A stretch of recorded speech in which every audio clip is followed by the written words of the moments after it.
The Shallows, What the Internet is Doing to Our Brains.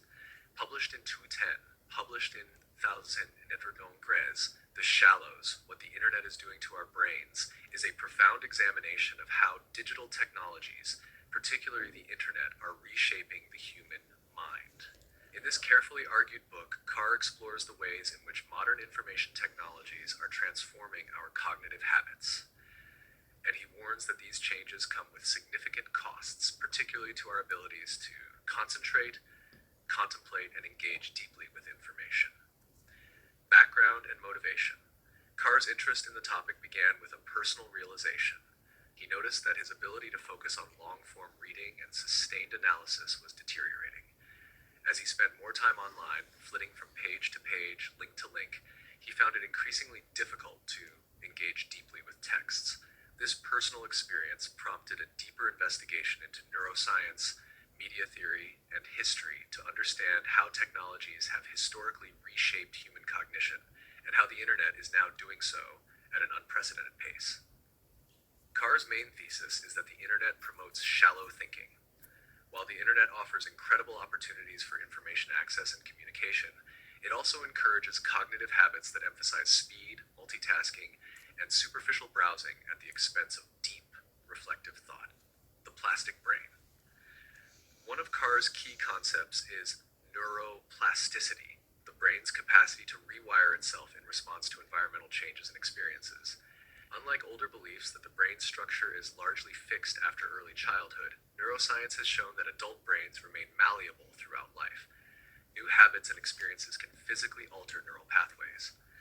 Carr applies this concept to internet usage. As we spend more time online, skimming, scanning, and clicking, our brains adapt to these behaviors. The deep reading brain, nurtured through long periods of sustained attention, is gradually being replaced by a brain optimized for rapid, scattered information processing. This is not merely an analogy. Brain imaging studies have revealed measurable changes in neural activity and structure among habitual internet users compared to those who spend less time online. Historical parallels. Carr enriches his argument by examining historical transformations in communication and cognition. He discusses the invention of the alphabet, the spread of written language, and the revolutionary impact of the printing press. Each technological innovation brought profound cognitive shifts. For instance, the move from oral to written culture encouraged analytical, abstract thinking. The printed book nurtured deep literacy, promoting habits of solitary reading, critical thinking, and extended concentration. Carr sees the printed book as a technology that shaped the modern intellectual mind, a mind capable of long chains of reasoning and introspection. By contrast, he suggests that the internet represents a reversal of this trend, pulling us back toward a mode of cognition that is more distracted, fragmented, and surface level. The medium is the message. Drawing inspiration from media theorist Marshall McLuhan, Carr emphasizes that the medium through which information is conveyed matters as much as the content itself. The internet as a medium is designed for speed, interactivity, and multitasking. Hyperlinks, advertisements, video clips, social media feeds, and push notifications all demand continuous partial attention. The structure of the internet trains users to process information quickly, but shallowly. Instead of promoting depth and reflection, it cultivates habits of skimming, scanning, and switching between multiple streams of information. This cognitive style undermines the focused attention needed for deep learning and critical thinking. Even when reading long-form content online, users are likely to skim rather than read carefully, often distracted by sidebars, links, and other embedded media. Memory and knowledge. Carr also discusses how the internet affects memory. Cognitive scientists distinguish between working memory, short-term memory, and long-term memory.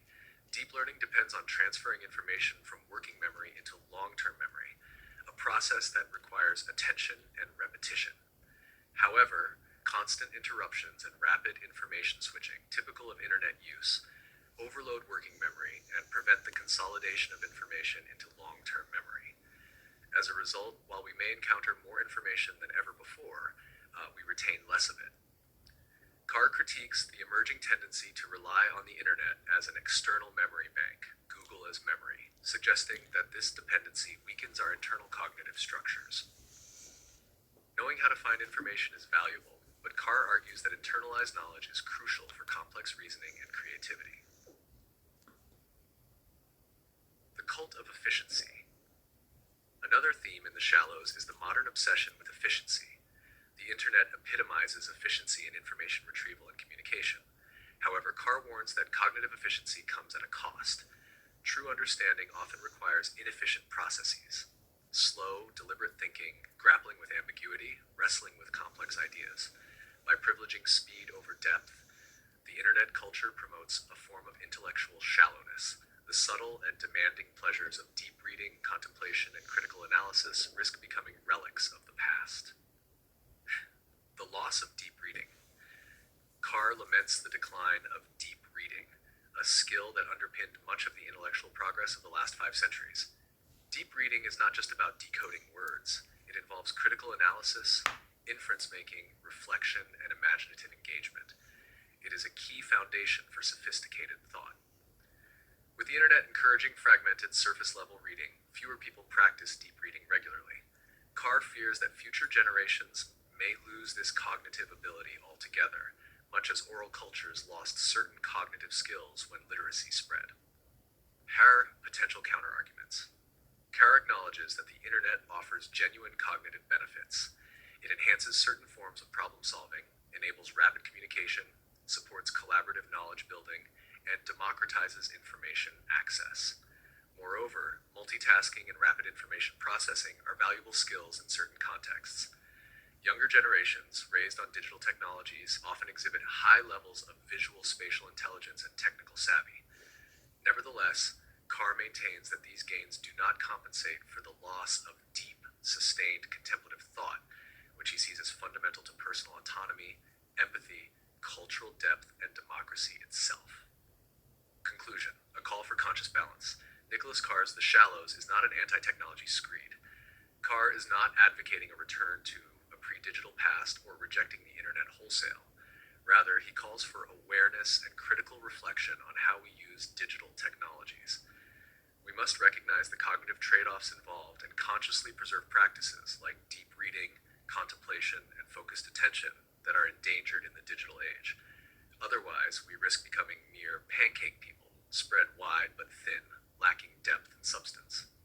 Ultimately, The Shallows is both a warning and a plea. If we do not thoughtfully manage our relationship with technology, we may find ourselves surrendering the very mental capacities that define our humanity.